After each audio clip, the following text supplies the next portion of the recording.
What if the story you learned about the ancient world is not the beginning at all, but the aftermath? What if the collapse that textbooks describe as sudden and inexplicable was not a mystery of fate, but the final visible wave of something far older, deeper, and deliberately forgotten? More than 3,000 years ago, the Mediterranean world did not fall quietly. It shattered. Cities that had stood for centuries burned within a single generation. Empires that believed themselves eternal vanished without heirs. Trade routes that once carried copper, grain, and ideas across seas fell silent, as if cut by an unseen hand. And emerging from the margins of this catastrophe were figures history never allowed to speak for themselves: nameless fleets, unfamiliar warriors, entire communities on the move, remembered only through the fear of those they encountered. Official history calls them invaders, raiders, a sudden storm from the sea, but storms do not carry women and children. Storms do not settle, adapt, and reshape cultures. Beneath the ash layers and broken tablets lies a more unsettling possibility: that the collapse of the Bronze Age was not caused by a single enemy, but exposed a fragile world already cracking, and that those remembered as destroyers may have been survivors of a system that had already failed. Before we dive deeper, ignite that like button and prepare for the revelations to come. Tell me in the comments where you're listening from, what time it is there. And as always with our videos, the visuals are here to add context, but they aren't necessary to follow along. Thank you for always having our back. Prepare yourself, and let's dive in. Long before the world began to burn, before walls fell and names disappeared from memory, the Mediterranean was bound together by something far more powerful than armies. It was connected by motion, by ships crossing open water, by caravans threading mountains and deserts, by a rhythm of exchange so constant that it came to feel eternal. To live in this world was to trust that copper would arrive, that grain would be shipped, that treaties would be honored, and that tomorrow would resemble yesterday closely enough to feel safe. Between the 14th and early 13th centuries before the Common Era, this world reached a peak unlike anything humanity had known before. Along the Nile, monumental temples rose in stone, their walls carved with scenes of divine kingship and cosmic order. Egyptian ships pushed out into open waters, returning with cedar from distant forests, copper from island mines, and luxuries from lands most people would never see. Power radiated outward from the river, steady and assured, reinforced by ritual, record-keeping, and an unshakable belief in balance. To the north, across the high plateaus of Anatolia, another power held the land routes that fed this system. From fortified capitals, kings ruled through treaties rather than conquest alone. Clay tablets preserved their words, each pressed with care, each assuming that the future would exist long enough to read them. These rulers understood something vital. Control of trade was control of survival. Horses, metals, textiles, and grain moved through their territories like blood through veins, sustaining everything downstream. Across the sea, on the Greek mainland, fortified palace centers dominated hills and plains. Their walls were massive, built from stone blocks so large later generations would believe giants placed them there. Inside, elite households lived surrounded by bronze weapons, imported jewelry, painted ceramics, and symbols of far-reaching wealth. These were not isolated city-states. Their ships traveled constantly, carrying wine, oil, and crafted goods across the Aegean and beyond. Their prosperity depended not on self-sufficiency, but on uninterrupted connection. Along the eastern Mediterranean coast, port cities thrived as gateways between worlds. Harbors were crowded with vessels from every direction. Warehouses stored copper ingots shaped like hides, timber stacked for shipbuilding, and jars sealed with resins and oils. Merchants spoke multiple languages. Scribes recorded transactions in scripts that would become the ancestors of alphabets still used today. In these cities, ideas traveled as freely as goods. Techniques, myths, religious concepts, even administrative systems crossed borders with every successful voyage.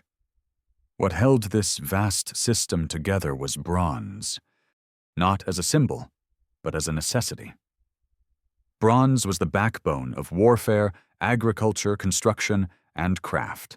Without it, tools dulled, weapons failed, and economies slowed to a crawl. Yet bronze was a fragile miracle. It required copper and tin, two metals rarely found together. Copper flowed from islands and mountain mines. Tin came from far more distant and uncertain sources, sometimes traveling hundreds or even thousands of kilometers before reaching a workshop.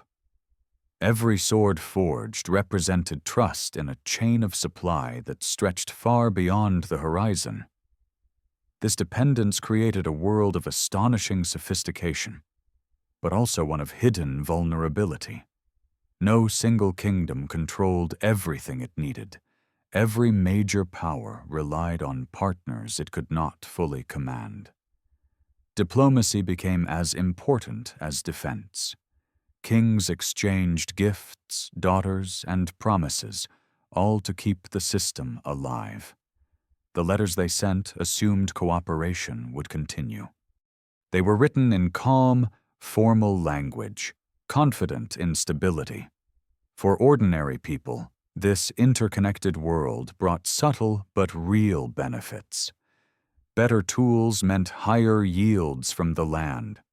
Imported goods appeared in homes that would once have known only local materials. Rituals continued, festivals were celebrated, and life moved to a predictable rhythm shaped by seasons and ships. The idea that this order could simply vanish was unthinkable.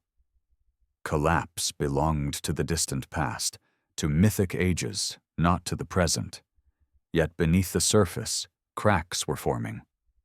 Interdependence meant fragility. A delayed shipment was no longer an inconvenience, but a threat. A failed harvest in one region echoed across many. A disrupted sea lane could starve armies that had never seen the water themselves. The system had grown too complex to fail gracefully. It required constant motion, constant cooperation, and constant environmental stability. Nature did not offer that stability forever. Subtle shifts began to strain the system. Rainfall patterns changed. Crops faltered in regions that depended on predictable seasons. Tree rings recorded years of stress, narrow growth revealing silent hardship. Lakes shrank. Grain shipments became irregular. Prices rose. Hunger followed, not everywhere at once, but enough to create pressure where none had existed before. Earth itself joined the crisis. Cities built with confidence on fault lines felt the ground move beneath them. Walls cracked without an enemy in sight. Storehouses collapsed. Temples fell. For societies that linked royal authority to divine favor and cosmic order, these disasters cut deeply. A king who could not protect his people from the earth, and sky began to lose legitimacy. Anxiety spread faster than any army. As resources tightened, trust began to erode. Trade partners failed to deliver. Allies hesitated. Local unrest flared in regions already strained by hunger. Letters from once confident rulers took on a sharper tone. Requests became demands. Demands became pleas. The system that had taken centuries to build was being tested from every direction at once. And still, most could not see what was coming. From within the world of palaces and ports, the collapse did not look like an ending. It looked like a series of manageable problems, a bad season, a delayed convoy, a border skirmish.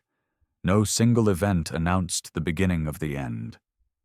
The danger lay not in one catastrophe, but in how many arrived together. It was in this moment of strain, when the old order was still standing but already hollowed out, that unfamiliar sails began to appear on the horizon.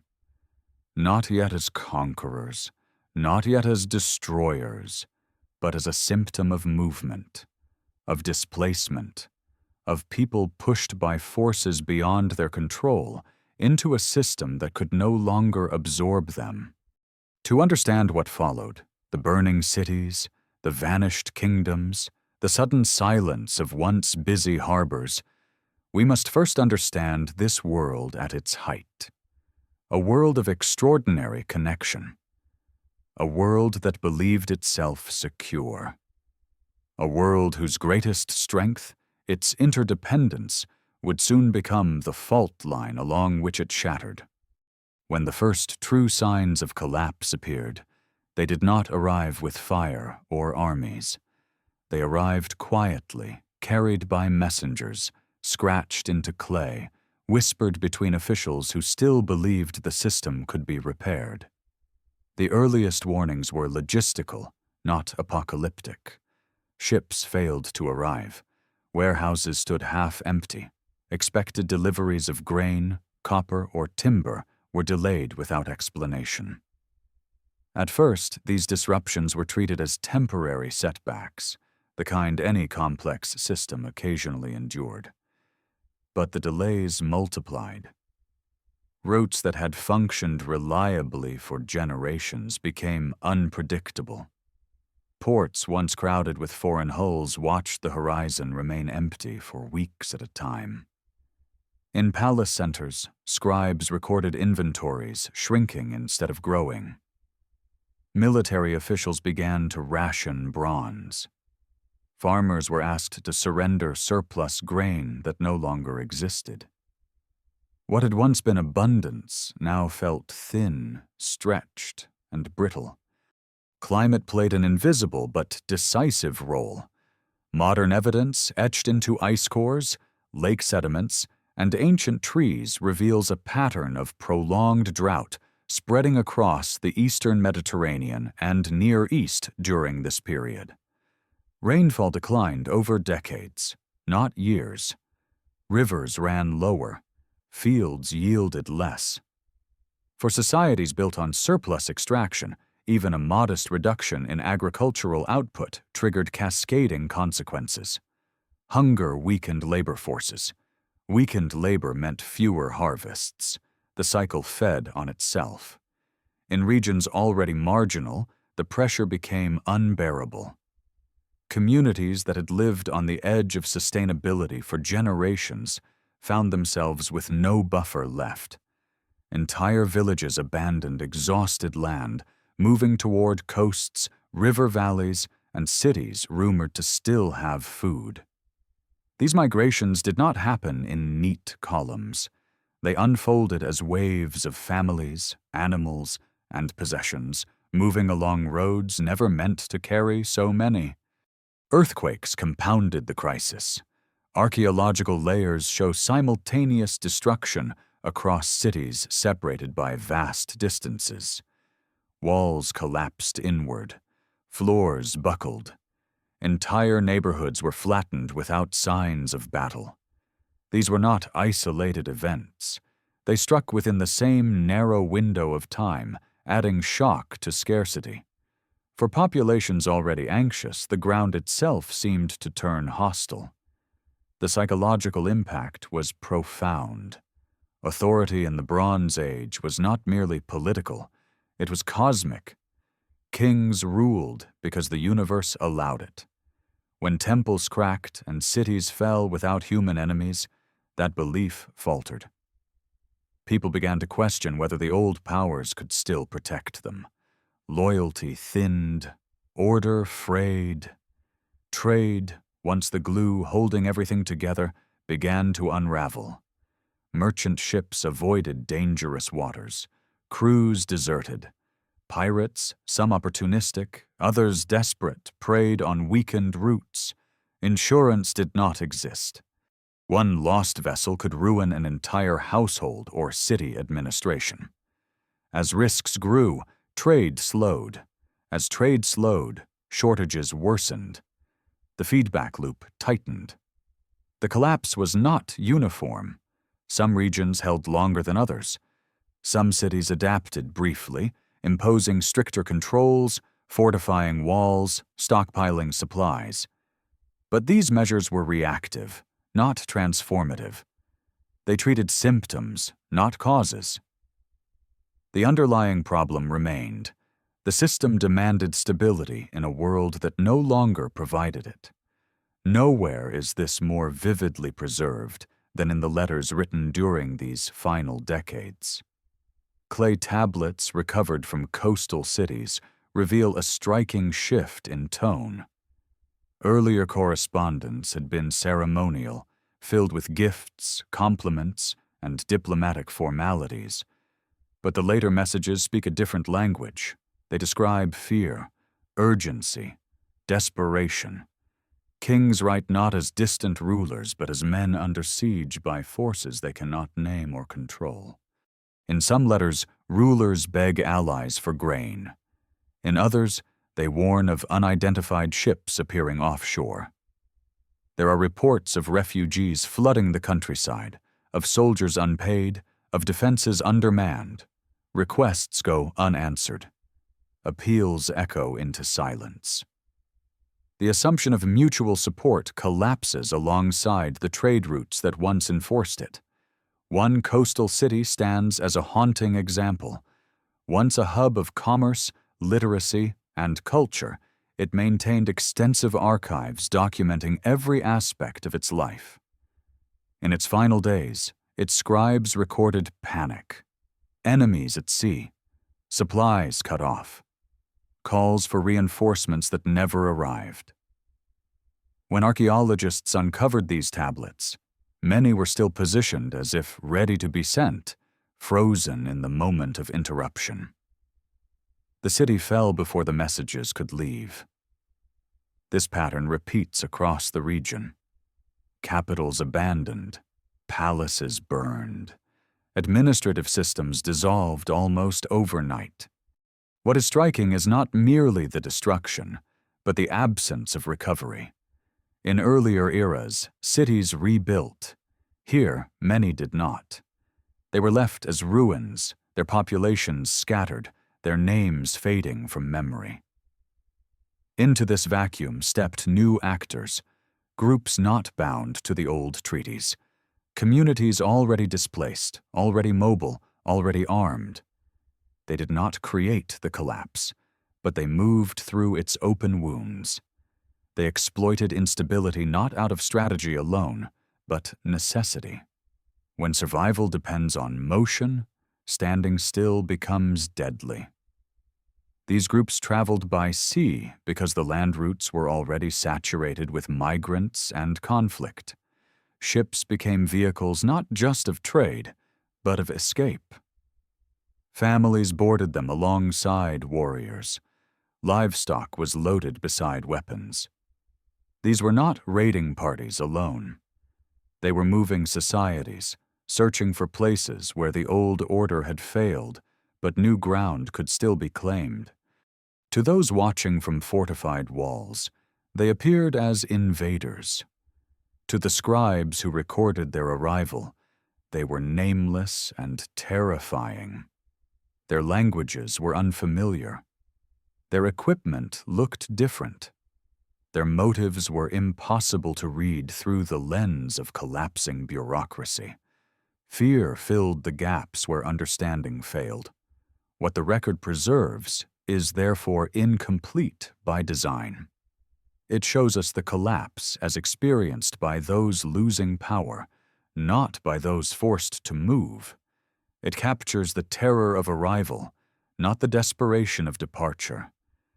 The silence of these migrants, the absence of their own words, would shape their legacy forever. By the time the full storm broke, the world that faced it was already exhausted, its resources depleted, its institutions hollowed, its faith shaken. The collapse that followed would be remembered as sudden, violent, and inexplicable. But in truth, it was the final act of a long unraveling, one that had begun quietly, years before the first unfamiliar ships ever appeared on the horizon. The moment the outside world truly noticed the movement from the sea, it was already too late to stop it. What had begun as scattered disruptions now took visible form, carved not into rumors or private letters, but into stone meant to last forever. In Egypt, a civilization obsessed with memory and permanence, the appearance of these newcomers was recorded not as a footnote, but as a warning. On a monumental stone raised to celebrate military victory, a list of defeated enemies appeared beside familiar names. But among them were groups never mentioned before, peoples described not by territory or kings, but by origin. They were said to have come from the sea. The phrasing was deliberate. It marked them as outsiders beyond the known political map, beyond the categories Egypt used to define its world. These were not rebels from within the system. They were something else entirely. The inscription was confident, even triumphant. It declared that these sea-born enemies had been repelled, neutralized, erased as threats. Yet the very act of naming them betrayed unease. Egypt did not immortalize insignificant foes. To carve a name into stone was to acknowledge impact. The message, though wrapped in victory language, hinted that something unprecedented was unfolding along the Mediterranean shores. What made these groups unsettling was not only their arrival, but their composition. They did not appear as isolated raiders striking and vanishing. They came in numbers.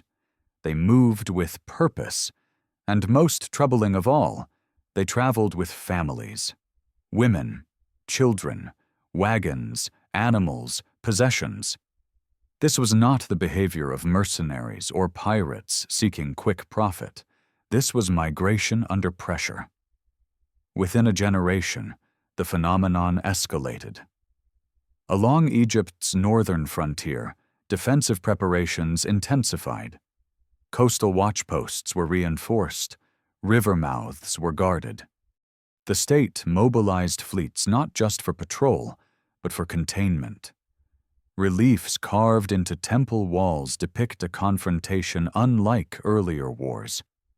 These images are dense with detail, crowded with ships, bodies, weapons, and motion. They show an entire people on the move colliding with one of the last great powers still standing. The invading ships are large, built for open water, with high prows and broad hulls. Warriors stand packed along the decks, shields raised, weapons ready. Their armor is unfamiliar, their helmets distinctive, often horned or crested, unlike anything worn by Egyptian soldiers. The visual language is clear. These are not internal rebels or known rivals. They are foreign in every sense.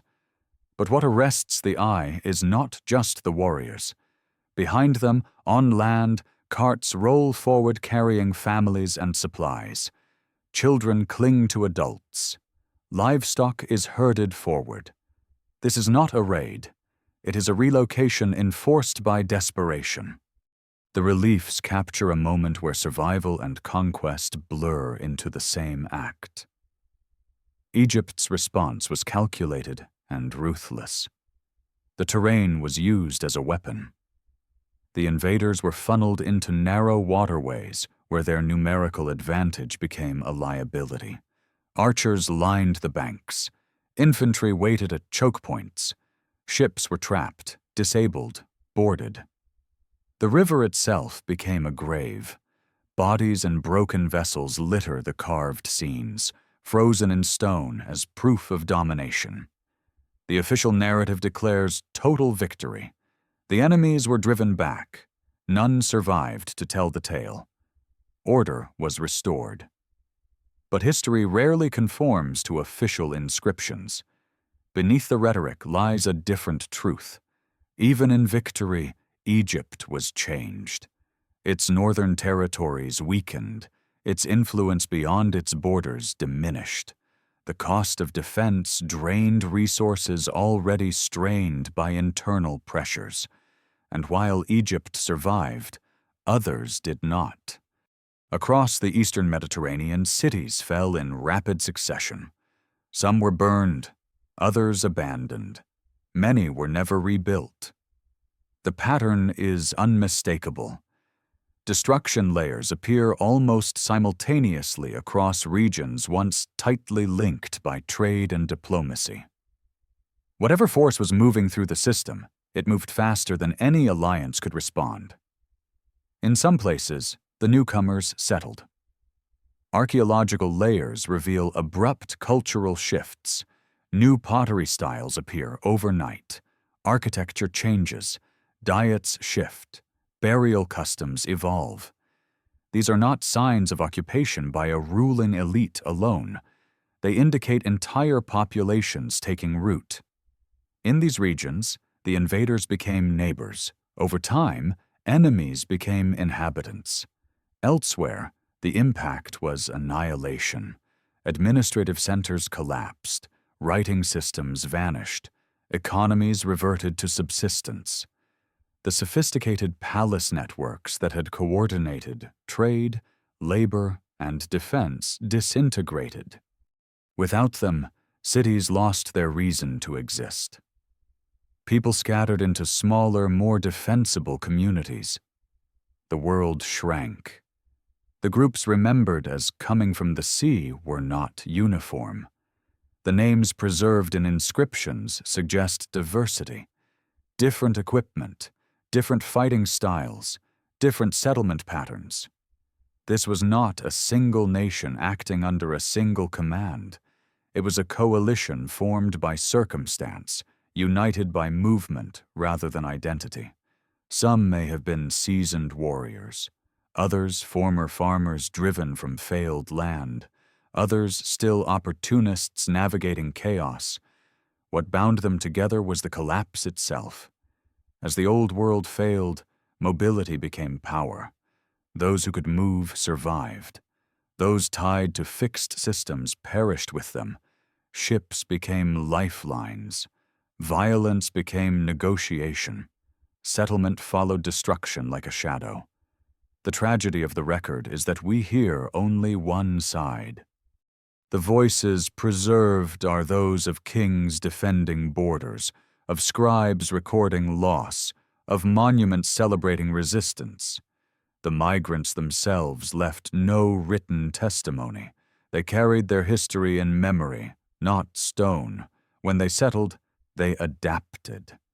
When they were absorbed, their names dissolved into new identities. Yet their impact cannot be erased. They accelerated the collapse of a world already on the brink. They reshaped demographics. They seeded new cultures. They marked the boundary between an age of bronze and an age of uncertainty. To call them merely destroyers is to misunderstand them. To romanticize them as heroes is equally flawed. They were the visible face of a deeper rupture, a moving symptom of systemic failure. When the sea carried them into history, it was not introducing chaos. It was revealing it. And in their wake, the Mediterranean world would never be the same again. As the shockwaves of migration and destruction rippled outward, the collapse moved inland, striking at the very hearts of the great Bronze Age powers. What had begun along the coasts now reached capitals once thought untouchable. Among them stood a city built not by chance, but by calculation, deep within the Anatolian plateau. Massive walls traced its contours. Monumental gates guarded its approaches.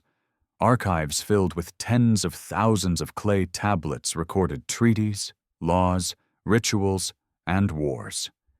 This city was not merely a capital. It was the mind of an empire. And then it fell silent. The abandonment of this city remains one of the most haunting moments of the entire collapse. Archaeological evidence shows widespread destruction by fire. Administrative buildings burned, storehouses emptied, palaces cracked and collapsed. Yet there is something deeply unsettling about the ruins. Unlike cities shattered by clear invasion, there are no mass graves of defenders, no clear lines of assault, no triumphant inscriptions left by conquerors. The city appears to have died from within, unraveling rather than being conquered outright. The timing is impossible to ignore. Its fall aligns precisely with the period when trade routes disintegrated, when drought gripped the land, and when mobile groups surged across the Mediterranean world. This empire depended heavily on long-distance trade. Horses, metals, grain, and luxury goods moved through its territory to sustain both military and administrative power. When those flows stopped, the system suffocated. Clay tablets from the final years tell a grim story. Appeals for grain, requests for military support, orders to mobilize forces that no longer existed in sufficient numbers. The tone shifts from confidence to urgency, from authority to desperation. The empire was being hollowed out, not by a single enemy, but by cumulative stress. As the center collapsed, the periphery followed. Vassal states withdrew loyalty. Border regions fractured into autonomous zones. Without the ability to project power or guarantee protection, the imperial structure dissolved. What had taken centuries to build vanished within a generation. Further west, across the sea, another civilization met an even more violent end. On the Greek mainland, fortified palace complexes that had once controlled entire regions burned almost simultaneously. Archaeological layers show intense, widespread fires. Administrative tablets were baked hard by heat, preserving the final records of a system in its last moments. One palace reveals orders hastily written to mobilize defenses and prepare ships. The instructions were never fulfilled. The fire came too quickly. In another city, walls cracked, gates fell, and storage rooms were emptied in chaos. These were not slow declines. They were sudden collapses that left no time for recovery. The palace system had been the backbone of this society. It controlled land, labor, religion, and war. When it fell, nothing replaced it. Writing disappeared. Trade ceased. Urban life shrank dramatically. People retreated into small settlements, clinging to subsistence agriculture and local survival. What followed would later be remembered as a dark age, not because life ended, but because memory dimmed. The question that haunts historians is not whether these collapses occurred, but why they unfolded so rapidly and so completely. Internal rebellion alone cannot explain the synchronicity. Earthquakes alone cannot explain the scale. Climate stress alone cannot account for the violence. What emerges instead is convergence. Multiple pressures striking systems that had grown too rigid to adapt. The movement from the sea intersected with this fragility at the worst possible moment. Mobile groups disrupted coastal trade. Ports burned or were abandoned. With maritime routes severed, inland powers lost access to critical resources. Bronze production faltered, armies weakened, authority eroded. The collapse fed on itself. In this context, the seaborne groups were not always direct attackers. In some cases, their role was catalytic rather than destructive. By destabilizing trade, by forcing population movements, by occupying strategic coastal zones, they accelerated failures already in motion. They were not the origin of collapse, but its amplifier. In the aftermath, the Mediterranean world fragmented. Instead of large, centralized empires, smaller regional powers emerged.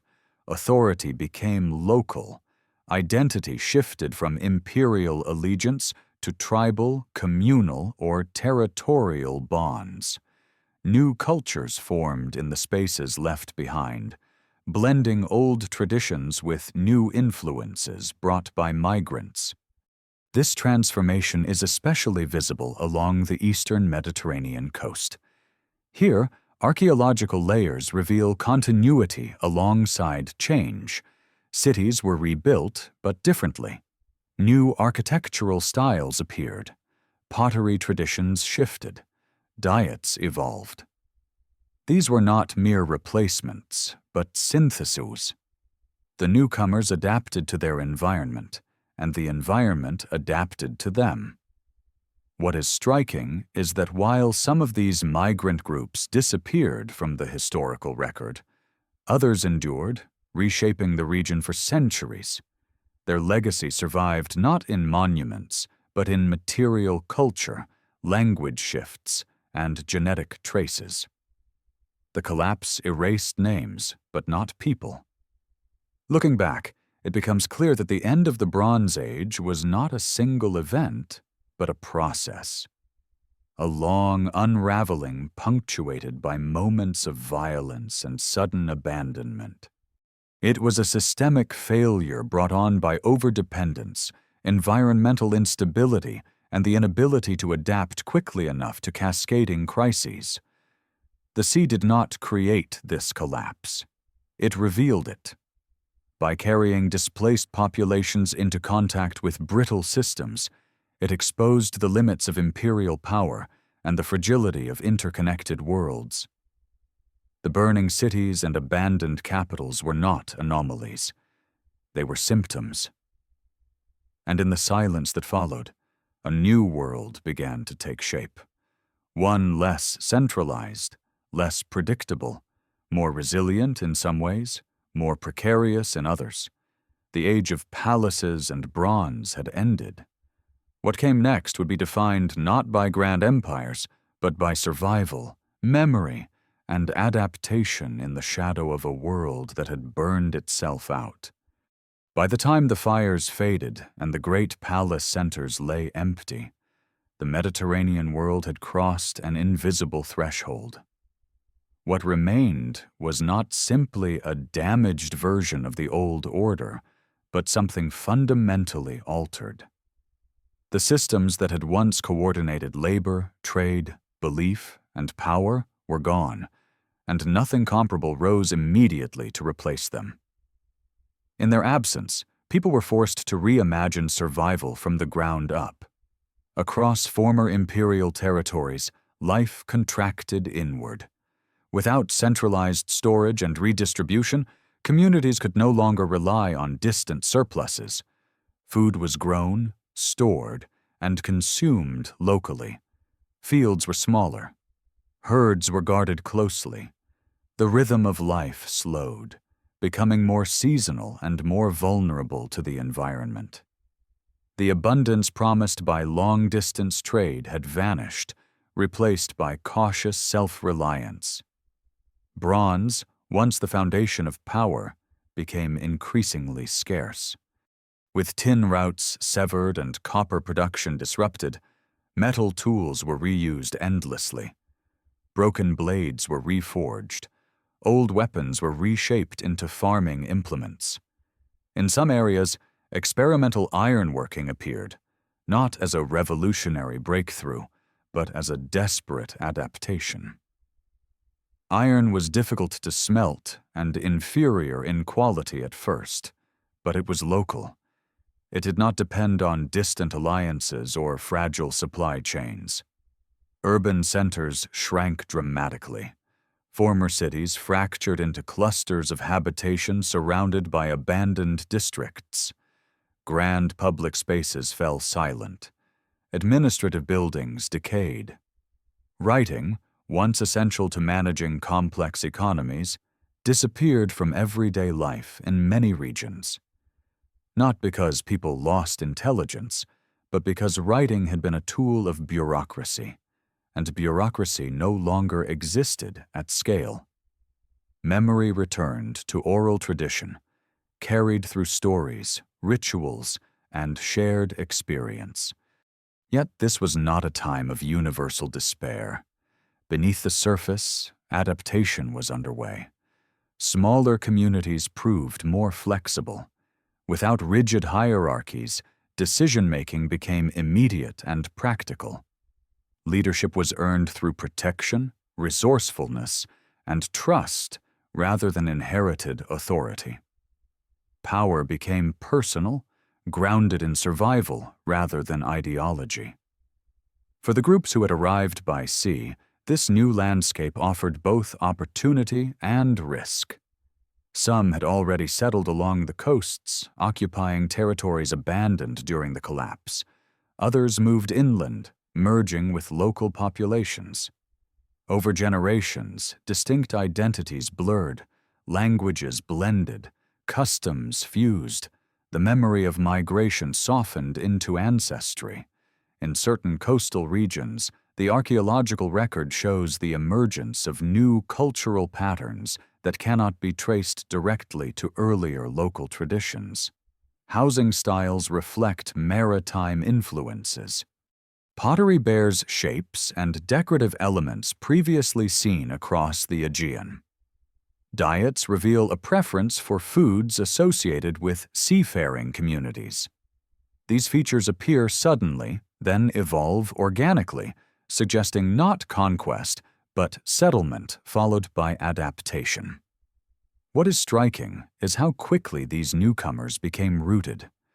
Within a few generations, imported traditions gave way to hybrid cultures uniquely suited to their new environments. They adopted local materials, incorporated regional beliefs, and adjusted social structures. The violence of arrival faded into the pragmatism of coexistence.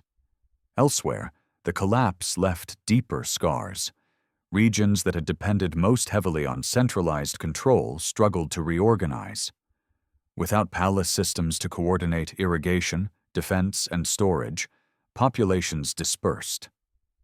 Some areas were abandoned entirely for decades. Forests reclaimed farmland, roads eroded. The landscape itself changed, reflecting reduced human intervention. Trade, once global in scope, re-emerged slowly and cautiously. Short-distance exchange returned first. Neighboring communities traded surplus grain, livestock, and simple crafts. Over time, coastal trade resumed in limited form, but the memory of instability lingered. Ships were smaller, voyages shorter. The sea was no longer a promise of prosperity, but a calculated risk. The psychological impact of the collapse shaped behavior for generations. The confidence that had defined the Bronze Age world was gone. People no longer assumed permanence. Settlements were built with defense in mind. Resources were guarded. Alliances were flexible rather than binding. The idea of a single, stable world order had been replaced by a patchwork of local realities. This transformation explains why later generations would remember the period as dark. Without monumental architecture or written records, the era left few visible markers of achievement. But darkness here is misleading. It was a time of reorganization, resilience, and experimentation. Life continued, adapted, and slowly laid the foundations for future civilizations. The legacy of the seaborne migrations is woven deeply into this process. They were catalysts of change, not sole authors of destruction. Their movement accelerated the breakdown of fragile systems, but it also introduced new skills, technologies, and genetic diversity into regions struggling to recover. Their descendants became part of the new Mediterranean world, contributing to its evolution rather than standing apart from it. Over time, the memory of these migrations transformed. In official histories written centuries later, they appeared as villains, symbols of chaos and collapse. But archaeology tells a more complex story. It reveals continuity alongside disruption, survival alongside loss. It shows that the end of the Bronze Age was not simply a catastrophe, but a profound transition. By the time stability slowly returned, the Mediterranean was irrevocably changed. Empires were gone, trade networks fragmented, identities reshaped. The Age of Bronze had ended not with a single decisive moment, but with a long reckoning that forced humanity to confront the limits of complexity without resilience. And in the quiet centuries that followed, as new cultures emerged from the shadows of collapse, they carried within them the lessons of that earlier world. Lessons about dependence and adaptability, about movement and survival, and about how easily even the most advanced systems can unravel when pushed beyond their limits. Even after the Bronze Age world shattered, one question refused to die in the ashes. Who were the people remembered only as coming from the sea? The records that survive make them feel like phantoms, appearing suddenly, striking with terrifying force, and then dissolving into the background of a new age. Their names exist, but their voices do not. Their ships are carved in stone, but their homelands remain unmarked. And that absence is not a small gap in history. It is the core of the mystery. Everything we know about them comes through the lens of those who feared them, fought them, or tried to contain them. That matters, because the great palace states of the Bronze Age recorded history as propaganda. Monuments were designed to exalt kings and frame chaos as something foreign. Enemies were portrayed as rootless threats, waves of disorder crashing against the divine stability of a ruler. The phrase from the sea does not just describe geography. It creates an idea. Outsiders without legitimacy, without civilization, without a place that can be named. But storms do not organize themselves into coalitions. Storms do not carry families. Storms do not settle and build. If we strip away the triumphal language and look at the pattern of evidence, the seaborne groups start to look less like a single enemy and more like a symptom of a collapsing world. A moving population born from pressure, scarcity, and the sudden failure of systems that once made survival predictable. The names listed in the surviving inscriptions read like fragments of a shattered mirror. They are grouped together as if they belonged to one force, yet their equipment and cultural traces suggest diversity. Some are depicted with horned helmets, others with crested headgear. Some carry round shields common in the Aegean and Anatolian worlds. Some wield swords whose shapes resemble late Bronze Age weapons found in Western contexts. This isn't the uniform signature of a single nation. It's the messy fingerprint of convergence. One of the most persistent theories points west toward the Aegean. Here, palace societies were collapsing in the same window of time. Fortified centers burned, administrative systems failed, and the economic logic of those kingdoms unraveled. When the palace that once distributed grain and controlled labor disappeared, coastal communities dependent on trade faced an existential problem. What do you do when the world that fed you no longer exists, and the land around you cannot sustain everyone? You move, and if you live near the sea becomes the only open road left. The material evidence from some coastal settlements in the Levant strengthens this suspicion. Abruptly, pottery forms appear that mirror late Aegean styles. Not imported items, but locally made objects crafted with foreign techniques, as if artisans arrived carrying their knowledge rather than their cargo. Architectural layouts shift in ways that hint at different domestic traditions. Even certain food preferences seem to change. These are not definitive fingerprints, but they suggest migration of people, not just ideas. Another theory points north, toward the Balkans and regions beyond the Aegean. Archaeological patterns show upheaval and movement during this era, as if pressure was pushing populations southward.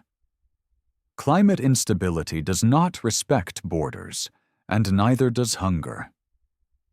If communities in upland or northern zones faced repeated crop failures, they would have moved into territories already stressed by drought. Those movements could cascade like falling dominoes, each displaced group pushing into the next. In such a chain reaction, some groups could reach the coasts without ever intending to become seafarers. This would explain something essential: why the sea-borne phenomenon looks like a coalition rather than a single culture. In a world where standing alone meant being swallowed by stronger forces, survival favored alliance. Displaced farmers, unemployed soldiers from fallen palace states, experienced raiders from coastal zones, refugees from earthquake-damaged cities, all of them could have converged into mixed mobile populations. Some would have had ships already. Others would have joined them because the ships were protection, mobility, and leverage in a desperate era.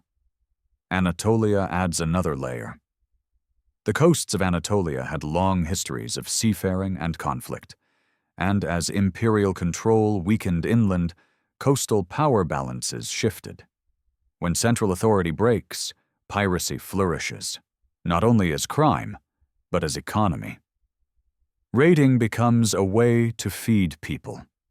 And in a time of broader collapse, the line between pirate and refugee dissolves.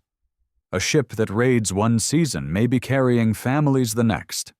A warband can become a migrating community when there is no homeland left to return to. This is why the sea-borne groups are so hard to pin down. They were not built for permanence. They were built for motion.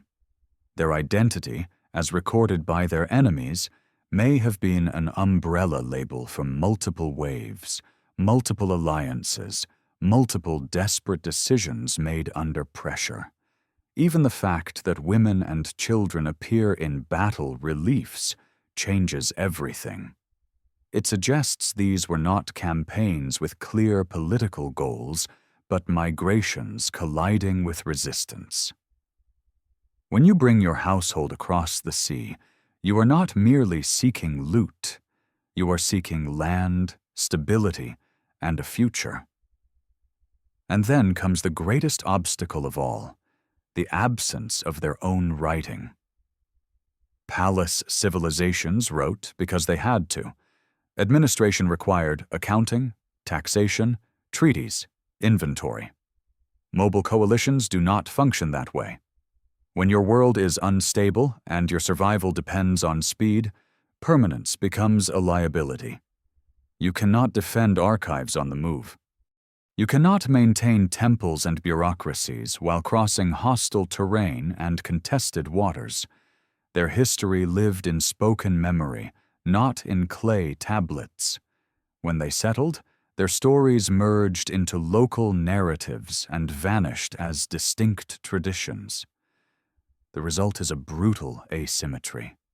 The only surviving accounts are from the victors or survivors of the old world, and those accounts had reasons to simplify, to demonize, to erase complexity. Enemies were framed as chaos, because that made kings look like order. The more faceless the enemy, the more glorious the defense. But the archaeological record refuses to let the story remain that simple. In places where these migrants settled, we see gradual blending, not eternal occupation. New cultural traits appear, then evolve as if the newcomers adapted and intermarried. Over generations, their identities dissolved into the fabric of new societies. Their names fade from inscriptions because the coalition itself was temporary. Once the crisis passed and settlement replaced movement, there was no longer a unified, sea-borne identity to record. So the mystery may not be a single missing homeland. It may be something more unsettling, that the sea-borne groups were not a nation to be found on a map, but a moment in human behavior, a convergence of displaced peoples formed by systemic collapse. A coalition born not from ideology, but from necessity. A wave that existed only as long as the world remained broken enough to require it. They were remembered as invaders because they arrived with violence. But they were also survivors of a collapsing age, moving through the fractures of a fragile system. And if that is true, then the real secret of their origin is not a distant island or hidden kingdom. It is the collapsing world itself. The pressure that forged them, the desperation that united them, and the silence that swallowed their names once the storm of history finally passed. As the dust of collapse settled and the Great Migration slowed, the Mediterranean did not simply return to what it had been. It reorganized itself around absence. The old certainties were gone, and in their place emerged a landscape shaped by memory, fear, and hard-earned caution. This was not a world eager to rebuild empires. It was a world learning how to survive without them. Across former imperial territories, the scars of destruction remained visible for generations. Burned layers were left undisturbed. Collapsed walls were not cleared away. In many places, people chose not to rebuild on the same scale or in the same locations. Ruins became warnings. They stood as reminders of how quickly permanence could evaporate. Settlement patterns shifted toward defensible terrain, hilltops, inland valleys, places easier to abandon if necessary.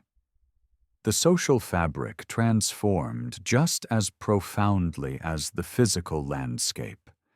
Where kings once ruled through divine authority and bureaucratic control, leadership now depended on proximity and trust.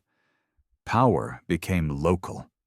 Decisions were made within small communities rather than distant capitals. Loyalty was personal rather than institutional. This decentralization did not create peace, but it created resilience. No single failure could now bring down an entire region. In this fragmented world, identity became fluid. The rigid categories of empire gave way to layered belonging. People identified with family, village, and region rather than abstract political entities. Cultural boundaries softened. Intermarriage increased. Traditions blended quietly, without ceremony. The descendants of migrants and locals alike grew up sharing stories that no longer distinguished between origins. The past was remembered as upheaval, not genealogy. Along the coasts, maritime life slowly returned, but in a transformed role. The sea was no longer an artery of empire. It was a frontier. Ships sailed again, but cautiously. Voyages were shorter. Crews were armed. Ports were fortified. Trade resumed not as an expansive network, but as a series of regional exchanges built on familiarity and mutual need. Trust was rebuilt slowly, one successful journey at a time. The technological world reflected this new reality. Without centralized production, craft became decentralized and adaptive. Artisans worked with what was available locally. Styles diversified rather than standardized. Tools varied from region to region. Innovation emerged through necessity rather than state sponsorship. In this environment, experimentation flourished quietly. Communities tested new methods of farming, construction, and metallurgy, responding directly to their environments. Iron gradually gained prominence, not because it was superior at first, but because it broke dependence on distant trade. The shift was uneven and slow. Early iron tools were brittle and inconsistent, but the knowledge spread precisely because it could be practiced anywhere. Over time, this technological transition would reshape warfare, agriculture, and social hierarchy, but in this early phase, it was simply another adaptation to a world without guarantees. Religion and belief systems also shifted. The grand state-sponsored rituals of the Bronze Age faded alongside the palaces that had supported them. Worship became localized. Deities once associated with imperial power took on more personal roles. Protective spirits, ancestral reverence, and practical rituals related to fertility, weather, and safety grew in importance. Belief systems became intimate rather than monumental. Memory played a powerful role in shaping this era. Stories of the collapse were passed down not as precise accounts, but as warnings. Tales of cities destroyed for their arrogance, of kings who failed to protect their people, of strangers arriving by sea when the world was weakest. These narratives shaped behavior long after the events themselves had passed. They encouraged caution, humility, and preparedness. For the descendants of the seaborne migrants, the transition was complete. Within a few generations, they were no longer outsiders. Their languages merged, their customs adapted, their origins blurred. In some regions, distinct cultural signatures remained visible for centuries. In others, they vanished almost entirely. Assimilation was not a loss, but a transformation. The coalition that had once moved through chaos dissolved into stable communities with new identities. What survived of them was influence rather than memory. Their arrival had reshaped settlement patterns. Their skills had altered material culture. Their presence had accelerated the collapse of rigid systems and cleared space for new forms of life. Even when their names disappeared, their impact endured. This period is often described as an age of decline, but that label obscures what truly happened. The collapse stripped away excess. It exposed weaknesses. It forced societies to confront the cost of complexity without resilience. What emerged was not a lesser world, but a different one, smaller, more cautious, more adaptable. Over time, population levels stabilized. Trade networks slowly expanded again. New centers of power began to form, but they were built on different foundations. Authority was negotiated rather than assumed. Technology spread horizontally rather than being controlled from above. Cultural exchange continued, but without the illusion of permanence that had defined the Bronze Age. The shadow of the collapse lingered long enough to shape future civilizations. When new empires eventually rose, they did so with an inherited memory of fragility. Fortifications became more common. Redundancy was valued. control of resources was prioritized. The lesson had been learned, even if imperfectly. Interconnected worlds can fail catastrophically when stressed beyond their limits. In this sense, the end of the Bronze Age was not just an ending, it was a reset. A painful reconfiguration of human society that traded grandeur for survivability. The seaborne migrations were not an isolated chapter within that story. They were the turning point where pressure became motion, where systemic failure became visible in human movement. And as the centuries passed, the Mediterranean world rebuilt itself atop those lessons, carrying forward the echoes of collapse not as a prophecy of doom, but as a reminder that no system, however advanced, is immune to the forces that shape history when stability breaks. As the generations born after the collapse came of age, the memory of the old world no longer lived in stone or written record. It survived instead as fragments of story, half-remembered warnings woven into myth, ritual, and collective instinct. The palaces were gone, the inscriptions unreadable or buried, but the trauma of sudden collapse left a psychological imprint that shaped how people understood power, fate, and the sea itself. In many regions, the ruins of Bronze Age cities were left untouched for centuries. This was not because people lacked the ability to rebuild, but because those ruins carried meaning. They were reminders of hubris, of a world that believed itself eternal and paid the price. To build directly atop them felt dangerous, almost defiant.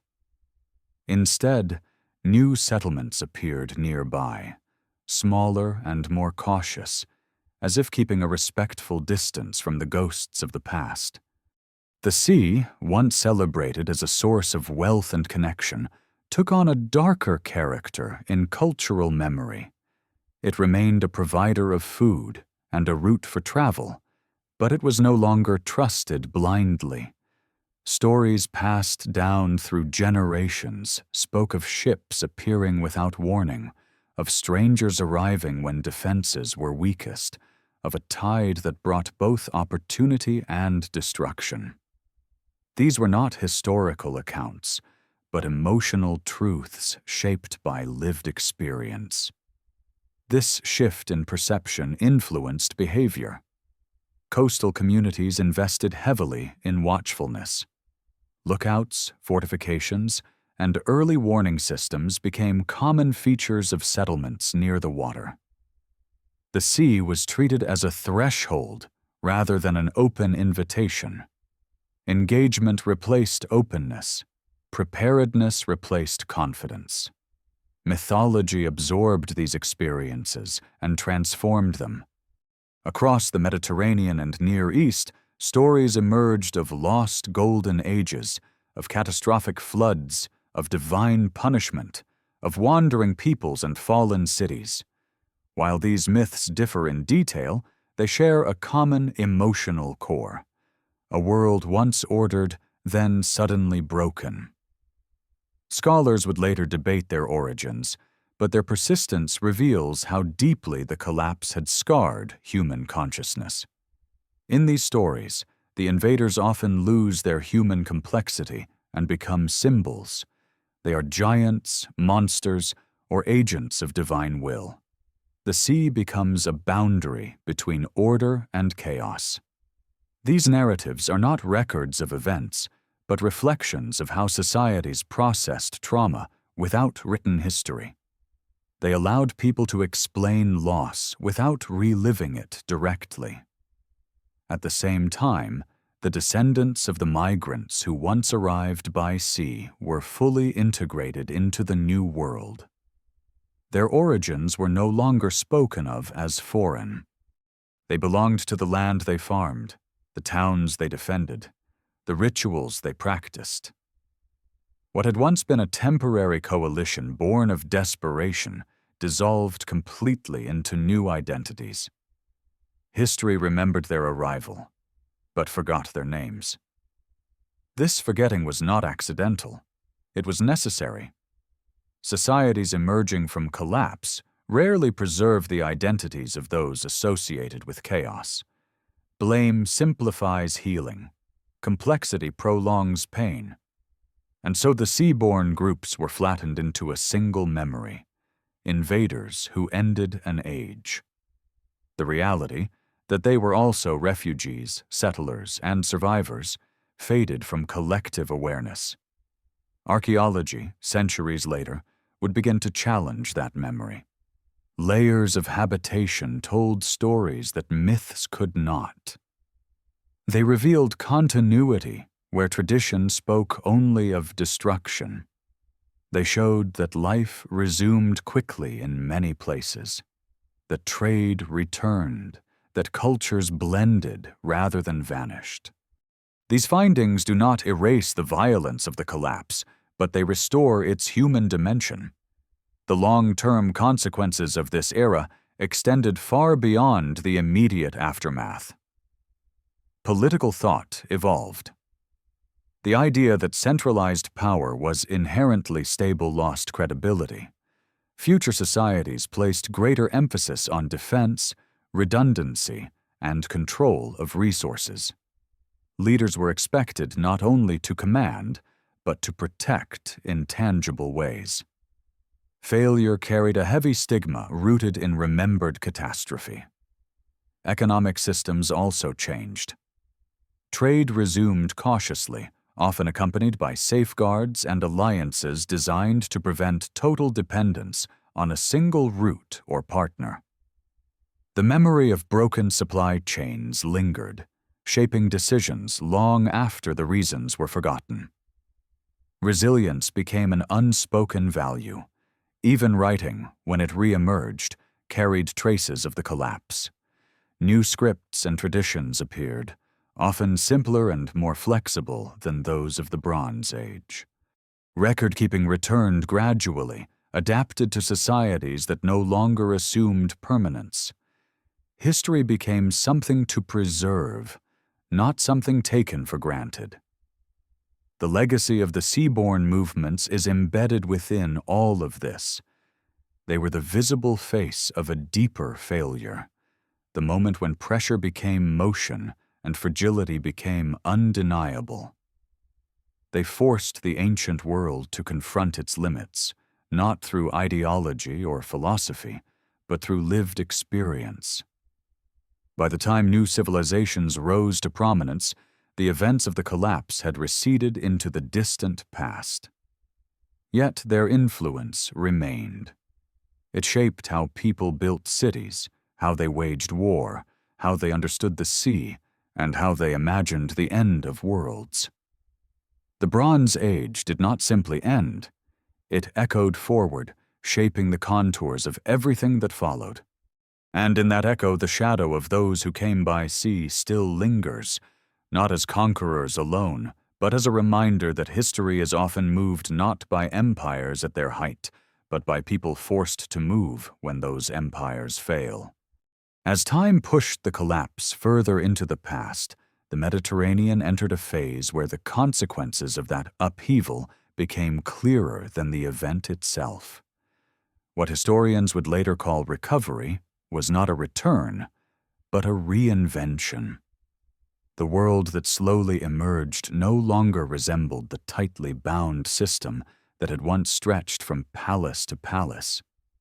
It was looser, uneven, and shaped by lessons learned the hard way. In the generations after the collapse, population patterns stabilized. People returned cautiously to abandoned land, reclaiming fields long overtaken by scrub and forest. Settlements expanded, but rarely into massive urban centers. Instead, clusters of towns formed, connected by regional ties rather than imperial authority. This decentralization was not a weakness. It was a strategy born of memory. Smaller systems failed more slowly and could adapt more easily. Political power followed the same pattern. Kingship returned in some regions, but it carried different expectations. Authority now had to prove itself through protection and provision rather than inherited grandeur. Leaders were judged by their ability to defend borders, manage food supplies, and respond to crisis. The divine certainty that once surrounded rulership had been shaken. Memory had taught people that even God-favored kings could fail. Trade resumed gradually, rebuilding itself piece by piece. Instead of a single vast network, multiple overlapping routes emerged. Merchants favored redundancy over efficiency. Goods moved in shorter stages. Alliances were flexible, negotiated constantly rather than assumed permanent. This new economic landscape lacked the dazzling scale of the Bronze Age, but it was more resilient to disruption. The sea itself regained importance, though in a transformed role. Navigation improved. Shipbuilding evolved. Mariners became more cautious, more strategic. The memory of past invasions shaped how ports were designed and defended. Harbors were no longer open gateways. They were controlled points of access, guarded and monitored. The sea was respected, not romanticized. Culturally, the post-collapse world was defined by synthesis. Traditions from different regions blended as people moved, married, and settled. Art styles merged. Languages borrowed from one another. Religious practices absorbed foreign elements and adapted them into local frameworks. This blending did not erase identity. It enriched it. The Mediterranean became a zone of shared influence rather than rigid boundaries. The descendants of the seaborne migrants were fully embedded within this process. Their presence was no longer marked by difference. They contributed to agriculture, craft, warfare, and trade like everyone else. In some areas, their influence subtly shaped regional identities that would later become distinct peoples known to classical history. In others, their legacy was diffuse, present only as a trace within a broader cultural mix. What had once been remembered as invasion slowly transformed into ancestry. The fear faded, replaced by familiarity. Names changed, stories softened.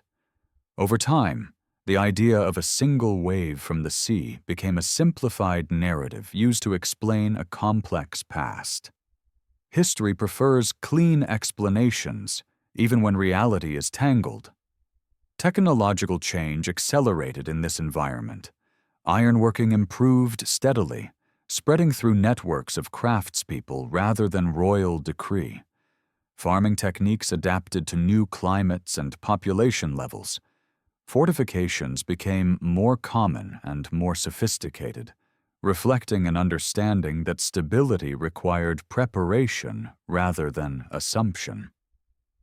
Writing reappeared, but not as a direct continuation of Bronze Age traditions. New scripts emerged, often simpler and more adaptable. Record-keeping returned because societies needed memory again, but they approached it with caution. The past had proven that permanence was an illusion. Writing became a tool, not a monument. The long-term psychological impact of the collapse cannot be overstated. It reshaped how people imagined time itself. The idea of a lost golden age became embedded in cultural memory, not as nostalgia, but as warning. Progress was no longer assumed to be linear or inevitable. Decline was recognized as a real possibility. This awareness made later societies both ambitious and cautious.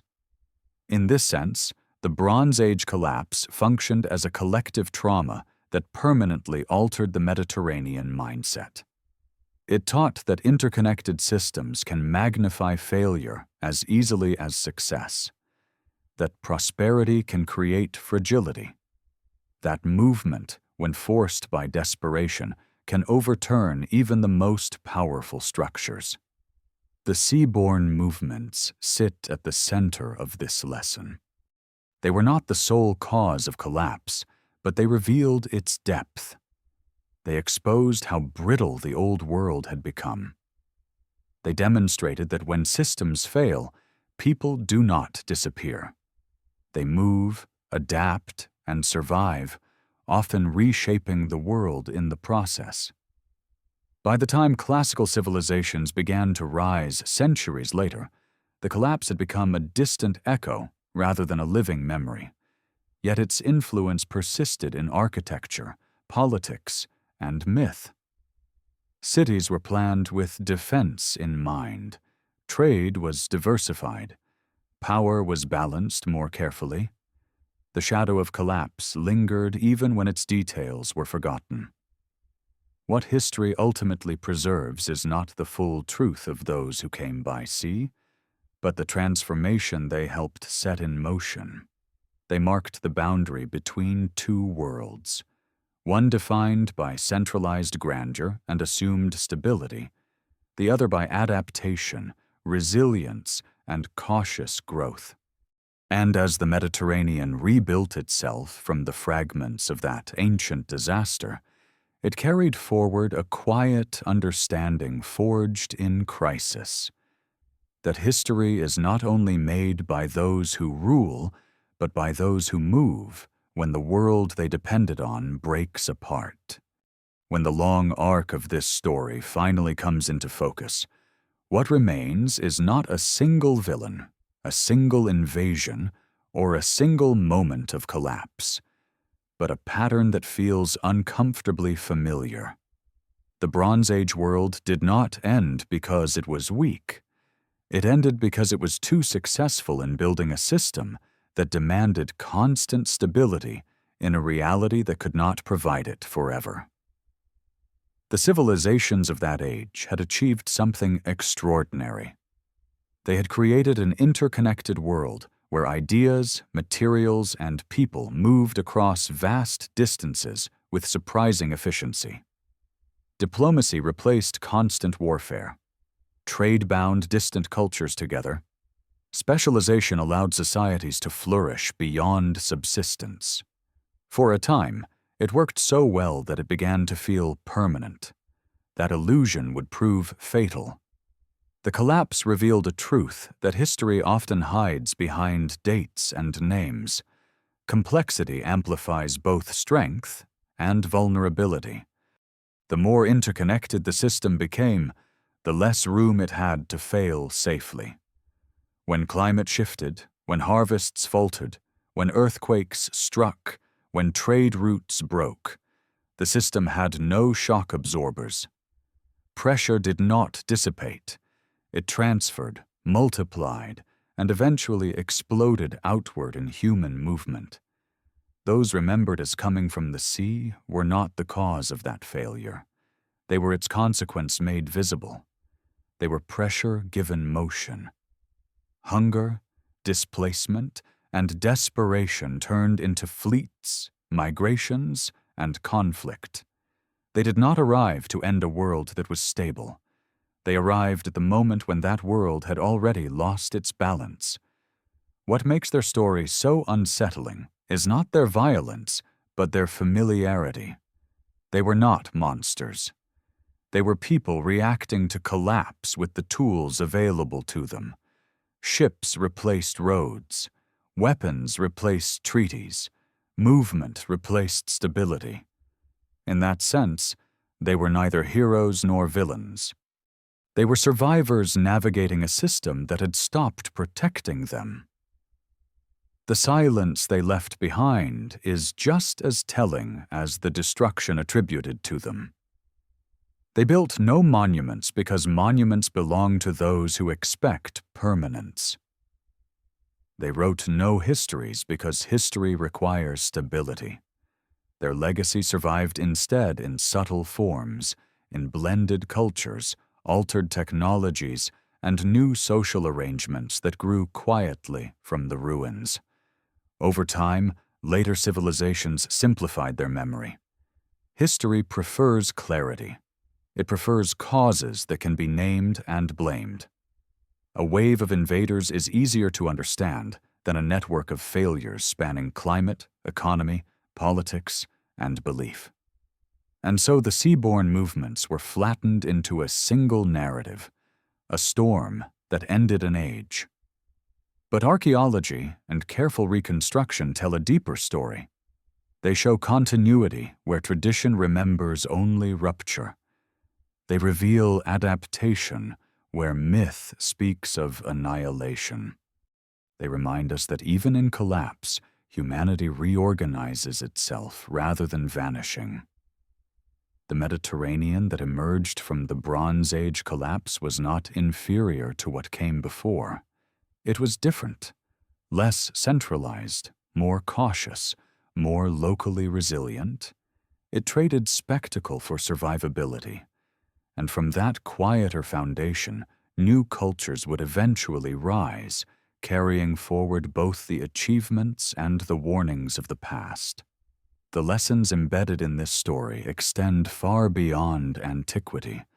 They challenge the assumption that progress is linear. They expose the fragility hidden within success. They show how dependence, when unchecked, can turn strength into weakness. And they remind us that migration is not an anomaly in history, but a recurring response to systemic failure. The people who moved across the sea did not intend to become symbols. They did not set out to define an era. They responded to a collapsing world in the only way left to them. Their movement accelerated change, reshaped regions, and forced a reckoning that the old order could no longer postpone. In the end, the Bronze Age did not fall because of outsiders alone, nor because of nature alone, nor because of internal decay alone. It fell because all of these forces converged at once, overwhelming systems designed for stability, not adaptation. The seaborne migrations were the visible crest of that convergence. What remains for us is perspective. When we look back at that ancient collapse, we are not merely studying ruins and names etched in stone.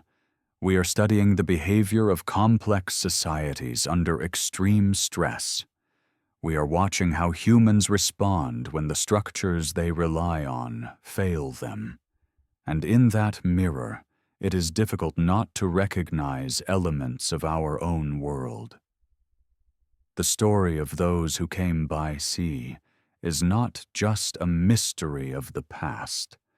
It is a warning written early in human history, reminding us that no system, however advanced, is immune to collapse if it forgets the limits of resilience.